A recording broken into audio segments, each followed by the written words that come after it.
One of the psychological barriers to becoming wealthy is the belief, the limiting belief that, gosh, I have nothing to start with. I have no vehicle. I don't have my own business. I can never achieve this.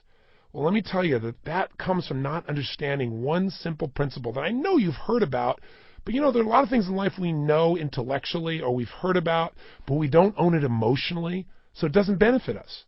And one of those is the power of compounding. Now, when Einstein talked about all the principles in the universe that were astounding, one of them he described was compounding.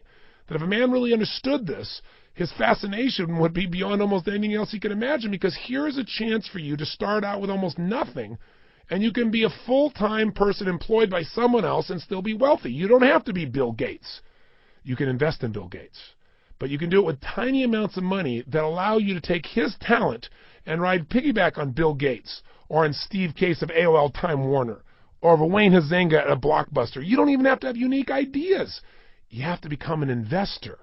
Because if you invest in those people who have the genius to build companies, as an example, your wealth can grow beyond your wildest imagination. Even if you're not a great investor, you can do it if you understand compounding. Here's what it is. When you invest money and then you don't spend it, money that is continuously reinvested compounds on top of itself, and in the beginning it grows very slowly, and eventually it has explosive growth beyond anything you could earn, even if you're a top athlete or business person. Let me give you an example by giving a metaphor. I just took up the game of golf. I swore I would never do this. It's too slow. It's an old man's game. And I knew I'd get addicted to it, is the truth. And that's so challenging. It's such a mental game. But if you and I went out to play golf, and most people bet on holes, and I walk up to you and I say, why don't we bet just 10 cents a hole just to make it fun? You probably go, even if I'm a good player or not a good player, you probably say, okay. And I say, what? As we get close to hitting the first ball, I'll say, why don't we double it each hole? Just 10 cents the first hole, 20 cents the second hole, 40 cents, the third hole. And you say, okay, that'll make it more interesting. You just made a big bet, and you better be good at golf. Let me tell you why. Let's walk through it for a second. The first hole's worth a dime. Second hole's worth 20 cents. Third hole's worth 40 cents. Fourth hole's worth 80 cents. Fifth hole's $1.60. Sixth hole is $3.20. Now, if you play golf, there's only 18 holes. So we're 6 holes into it. We're a third the way into it. It's only $3. So what's the most it could cost us? Probably $12, right? Well, let's continue. If the sixth hole is $3.20 and we double it, then the seventh hole is $6.40. The eighth hole is $12.80. The ninth hole is $25.60. Now, there are 18 holes. We're halfway there. Are we a little higher than you pictured in your mind when we started? Yeah, but you're going, what's the worst? $100, $50, $75? Oh, no. The 10th hole is $51.20. The 11th hole is $102.40. The 12th hole is $204 what? $80. Come on, you can follow this in your head. The 13th hole is $409.60. The 14th hole is $819.20. The 15th hole is $1,600, $1,638.40 to be exact. You know what it is on the 18th hole? $13,107.20. We go from 1,000 to 13,000 in 3 holes. Now, if I could show you this on a graph, if I was with you visually, I could show you investing on a graph. It's 10 cents, 20 cents. If you went across horizontally, it looks like the grass is growing. It's so slow. But when you get to about the 15th hole, it starts to explode off the charts, where instead of seeing grass, you see mountains showing up on the graph. And what happens is it grows geometrically. So what happens for most people is they start investing and they say, it's such a small amount. I'm only getting 10 or 12% or even 20%. But it means nothing. I'm not making enough money. I'm only starting out with, $100 a month. Let me give you a reality check. If you just put away $5 a day, $5 you spend on other stuff, that's $150 a month. And you invested that at a 15% annual return, and you didn't take out your profit. In other words, when you made a return, you reinvested it. And you do that for 30 years. You say 30 years is a long time. Well, of course it is. But you're talking about $150 a month. You're never going to notice it. $150 20 years from now is nothing, right? Think about it. So if you do that for 30 years, that's worth $1,051,000. You add another 10 years, guess what that's still worth now? Now it's worth $4.7 million. Now, obviously, you can invest more than $150 a month if you were committed. So you say, what if I could save a lot? What if I could go and do something like $250 a month? Well, $250 a month, to give you an idea, is worth $7.8 million in that same 40-year period of time.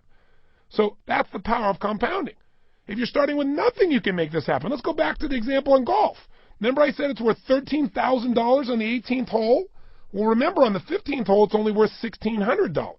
There's a big difference between $1,600 and $13,000. What if you waited 3 holes to start? What if you said, oh, I got time, I don't have that much money, I got a little more money, then I'll start betting dimes. I'll wait to the 3rd hole to start doing it. Then the most you can make is $1,600 instead of $13,000. The lesson I want you to get is no matter how little you're starting with, you must get started now. I don't care what it is. You've got to put that money aside, and you've got to make sure you invest in it. I'll give you one more good example. If you want to make sure you can take care of your child's education, all you'd have to do, even with today's sky-high prices for traditional education, is put away $100 a month beginning at your child's birth. And if you just reinvest that at a 15% rate of return, which many people today are looking at returns, as you well know, of 40, 50, 60% or more. But if you kept it at 15 as the average through the years, then you'd have $110,000 by the time your child turns 19. Now, if you don't ever add another dime, you don't keep adding $100 a month, you don't add anything, you just keep reinvesting it. If they don't touch that money, like you put it in trust, by the time they reach age 50, they'd have $9.6 million from that $100 a month you did till they were 19. Think about that. By the time they're 60, they'd have $39.2 million, and 60 is young. If you want to wait till 70 to touch it, they'd have $158 million. Now you say, well, 50, 60, 70, I don't know, that's old. Well, many of you listening are older than that. But I want to tell you something. A woman today who reaches the age of 50 can expect to see her 92nd birthday. If you reach the age of 50 without cancer, without a heart disease, you're going to live to be 92. That's what the statistics say. Men, it's not as good for you. I'll just leave it at that. In contemporary America, 8 in 10 people now sail past their 65th birthday. That's an amazing statistic. Now, especially when you realize that in 1900, the year 1900, the average life expectancy for an American was 47.3 years old. 47! In 1998, the average life expectancy was 76.6 years. We virtually doubled the life expectancy of a human being in 1 century. Now, that was before we had the kind of technology we have today where we're decoding our entire DNA as a species. I mean, if you think about that and you think about where we're going, our life expectancy will explode beyond what it is now. So the question is not whether you're going to live a long time, at least not if you're going to practice what you've learned in this program, but also, what are you going to do when you get there? What are you going to do to enjoy your life, and how are you going to support yourself? So handling your finances is so critical, and compounding is the ticket. And don't kid yourself and say you have no money. If you say, well, I have so little money, I'll take 10% and invest later on, you're wrong. If you're not willing to take a dime out of a dollar, you're not going to take 100,000 out of a million. It won't happen. And so the question people always ask is, well, where do I start? And the answer is you must start with a minimum of 10% of what you earn being invested and not touching it, reinvesting and compounding it. I've never met a person, when you go to our Wealth Mastery program, we help you figure out exactly where you are today financially, because most people don't really know. And we have you describe exactly what you want to do at many levels, short-term, mid-term, long-term. And we have you come up with your ultimate dreams, and you'll find out your dreams are possible. They're totally achievable. And we run a computer program. We keep changing it till we come up with examples that are incredibly conservative, and you can achieve them. In all the years that I've done this, virtually anyone that I've talked to, whether they're starting from zero, in the hole, or ahead, saving 10% reinvested can achieve their goals in 10 to 14 years. It's extraordinary because of the power of compounding. In the beginning, you go, this will never happen. It's like the 10 cents a hole. And then all of a sudden, bam, bam, bam, you have this huge growth. I'll give you another example. I was reading in People magazine about a man named Ted Johnson. He was an African-American UPS delivery man. He grew up in the South, and he just recently passed away in his 90s. So you can imagine, in the South, when he was growing up in his youth, he wasn't exactly treated as an equal. And so he didn't seem to have the same economic opportunity that most people would have. In his entire life, he never made more than $30,000 a year. But when he died, through the power of compounding, he left a legacy of more than $70 million. $70 million. And by the way, he gave away $36 million of that money while he was alive. It gave him such joy. You're going, I'm going to work for the UPS. No, it's not the UPS. It's that he took his money, he set aside, he compounded, he didn't touch it. And now he's left this legacy for his family and for his friends and from the city he grew up in.